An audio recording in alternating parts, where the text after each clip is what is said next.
এই অল্প অল্প খাবলা না মা, একটু নুন দিতে হয়। 2 মাস তো হলো। মাধুরী, ব্যাস ব্যাস। হ্যাঁ আমার একটু চা করে দাও না। হ্যাঁ এক্ষুনি দিচ্ছি। পিঙ্কি প্রদীপ, বললাম তুমি একটু আটাটা মেখে দিয়ে দাও না। আমি? হ্যাঁ পারবে।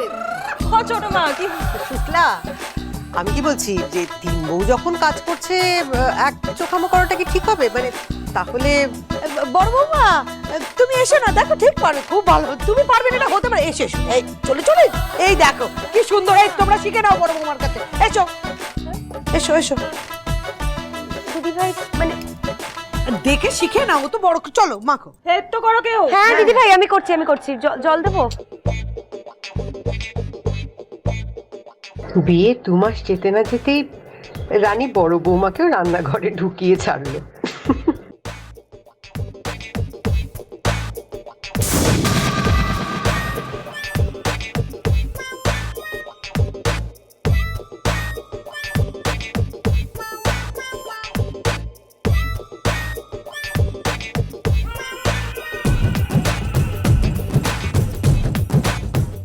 এই রে, বড় বৌদিকে কাজ করতে বলে তো দেখছি বাড়ির বাকিদেরই কাজ বাড়ালাম।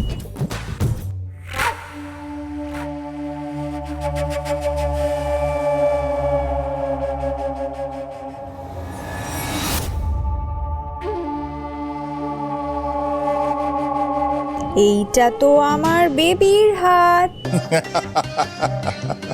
সত্যি বেবি, আমি তোমার কাছে এলেই তুমি আমার প্রেজেন্সটা বুঝে যাও, এটা ভেবে আমার দারুণ লাগে। That's why I love you so much. শোনো না বেবি, বলছিলাম যে এখন তো তেমন কোনো কাজকর্ম নেই, চলো না আমরা বাইরে কোথাও গিয়ে ডিনার করি, আর after dinner we will go for a long drive. অনেক দিন বেরোনো হয়নি, চলো না। No baby, not possible, we can't go. Please baby, চলো যাই। দেখো বেবি, এখন যদি আমরা লং ড্রাইভে চলে যাই, তোমার রাতে খাবার পরের ওষুধটা কি হবে বলো তো? আর ঘুমের তো 12টা বাজবেই, and this is not good for your health. No baby, you need to rest. So তুমি স্ট্রেট বাড়ি চলে যাও। আর তুমি? তুমি আগে যাও, আমার কিছু পেন্ডিং কাজ আছে, সেগুলো সেরে আমি তোমার পেছন পেছন আসছি। ওকে লাভ? ওকে বেবি, তাড়াতাড়ি এসো। Yes love. অগত্যা, take care. Bye baby. Bye. তাড়াতাড়ি এসো।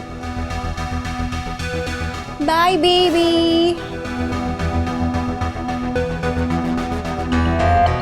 সক্ষম নয় বুড়োর, আমাকে নিয়ে নাকি লং ড্রাইভে যাবে।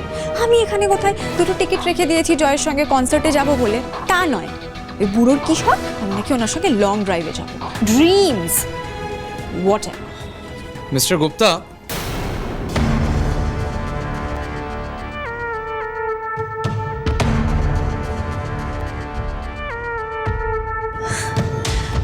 জয়, আমি তো তোর কাছে মনীষা শোন, আমার তোর সাথে এখানে যে সম্পর্কটা আছে সেটা কমপ্লিটলি প্রফেশনাল। তুই এই নার্সিংহোমের ডিরেক্টর মিস্টার গুপ্তার উড বি ওয়াইফ, আর আমি একজন চাকরি করা ডাক্তার। আর আমার মনে হয় আমাদের এই সম্পর্কটাই ভালো। কার পুরনো সম্পর্কের দোহাই দিয়ে আমাদের এভাবে কথা বলাটা মনে হয় না ঠিক। আমি মিস্টার গুপ্তাকে খুঁজতে এসেছিলাম, উনি যখন নেই সো। জয় কাম অন, তোর আর আমার ঠিক সম্পর্কটা কি ছিল সেটা তো আর মিস্টার গুপ্তা জানতে আসছে না। যে তুই আমার কতটা কাছের ছিলি আর আমি তো উপস। জয় দাঁড়া না, আমার কথাটা তো শোন। দেখ, আমি তোর আর আমার জন্য 2টো কনসার্টের টিকিট এনেছি, ভেবেছিলাম যাব, যেমন আমরা আগে যেতাম না মাঝে মাঝে, ঠিক সেরকম করে। আমি তো জানি তোর ঘরে কোনো কাজ নেই এখন, and you do not like your wife. ওই মেয়েটা তোকে জোর করে ফাঁসিয়ে বিয়ে করেছে, আমি সেটা বুঝি। জয় ডোন্ট টাচ মি অনিশা। আমি তোর মুখ থেকে রানীর ব্যাপারে একটাও বাজে কথা শুনতে চাই না। আমি তোকে আগেও বলেছি, আবারও বলছি, আমার তোর সঙ্গে যে সম্পর্কটা ছিল সেটা পাস্ট, এখন আর কিছু নেই।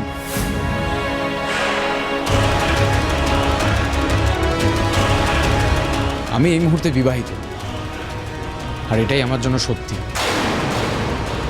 আমার তোর সঙ্গে যে সম্পর্কটা ছিল সেটা আমি কোনোভাবেই রিনিউ করতে চাই না, আর এটা মাথায় ঢুকিয়ে নে। আর তাই আমাদের কোনো কনসার্টে যাওয়ার কোনো প্রয়োজনই নেই। আমার লেট হচ্ছে, আমাকে তাড়াতাড়ি বাড়ি ঢুকতে হবে। So excuse me. জয়, তার সম্পর্ক আবার শুরু করবো না বললেই যে সম্পর্ক শুরু হবে না তার তো কোনো মানে নেই। আমার লক্ষ্য তো তুই, আর শুধুমাত্র সেই জন্য আমি তোকে নার্সিং হোমে এনেছি। ফসকা পড়ে গেল না রানীর ব্যাপারে কথা বললাম বলে? নো প্রবলেম, আমিও দেখব তোর প্রতি রানীর ভালোবাসা আর রানীর প্রতি তোর ভালোবাসা ঠিক কতদিন থাকে।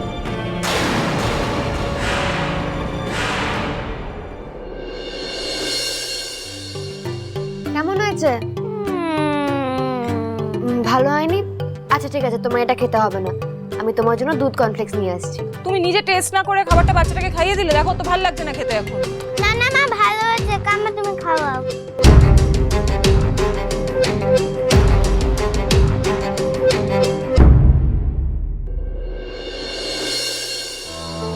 বাবা, জেঠুমনি, পনিরটা রানী বানিয়েছে আজকে, খেয়ে দেখুন না কিরকম হয়েছে।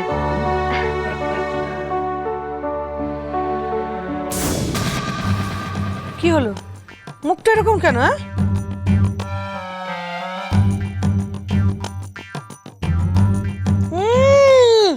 এটা পুরো আলুনি। এইভাবে কেউ খায় নাকি? খাওয়া যায় এইভাবে? আমার অন্যকে শেখাতে চায়। আই এম সো সরি, তোমাদের সবার খাওয়া নষ্ট হলো না, আর হবে না।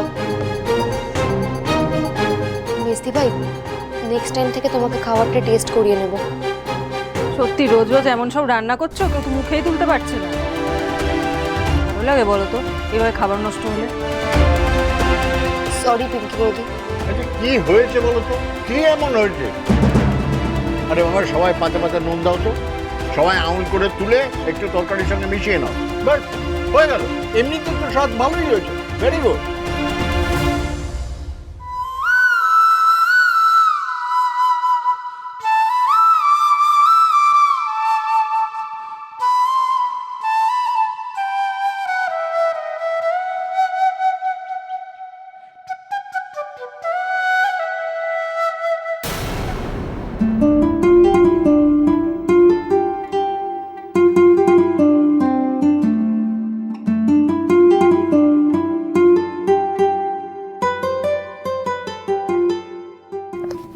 এই কি, তুমি আমার বইটা বন্ধ করে দিলে কেন? এখানে বসে বসে ঘুমাচ্ছ কেন? খাটে কি ঘুমোতে পারছো না? রোজ রোজ এক জিনিস। তাহলে তোমার কি? আমি এইভাবেই পড়ি, অ্যালার্ম সেট করে আমি পাওয়ার ন্যাপ নিয়ে পড়ি। এইভাবে পড়াশোনা হয় না, এতে মাথায় চাপ পড়ে। একটা ব্রেনেরও রেস্টের দরকার আছে, আর ঘাড় ওরমভাবে রেখে শুলে স্পন্ডিলাইটিস হয়ে যাবে। মাথায় এইটুকু বুদ্ধি নেই, আবার ডাক্তার হবে। এই এখানে এসে শোবে চলো। ও, আমার বুদ্ধি নেই তাই না? তাই জন্যই তো এমনি এমনি জেলায় ফার্স্ট হয়েছে। সব বুদ্ধি তো তোমার আর তোমার এক্স গার্লফ্রেন্ডের। এই কি বললে? আবার ওর নাম নিচ্ছ কেন? আমার ইচ্ছে। তুমি কেন এইভাবে আমার বইটা বন্ধ করে দিলে? আমি কি কিছু বলি, তুমি কিছু করলে? তুমি যেন কোনো কাজে ফাঁকিবাজি করো না। আমাকে সংসার করতে শেখায় আর নিজে না বলে লেট করে, এক্স গার্লফ্রেন্ডের সঙ্গে আড্ডা মেরে ফেলে। এটা ফাঁকিবাজি নয়? আগে ফিরে কি করব? তুমিই তো বইয়ের মুখ গুজে বসে থাকো। বেশ করো, ফেরে না সময় মতো আবার আমার পড়াশোনা নিয়ে কথা বলো। একদম ফটাস করে বন্ধ করে দেবে আমার বই। বেশি বেশি কেয়ার দেখায় মাঝে মাঝে। যাও না, গিয়ে অনিশাকে দেখাও। এই আমি না একদম ওরকম নই, আমার সাথে একদম বাজে বাজে কথা বলবে না। অনেক সহ্য করেছি তোমার মেজাজ 2 মাস ধরে।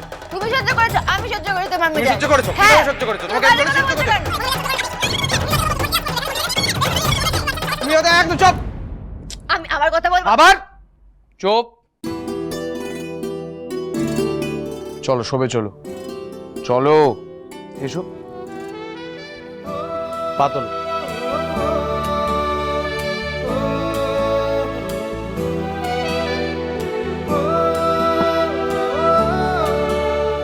কি হলো? শো।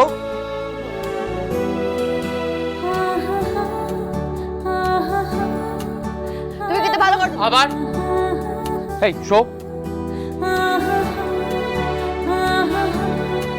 ঠিক হচ্ছে নাকি? আবার এই মুখটা বন্ধ করো, চোখ বন্ধ করো।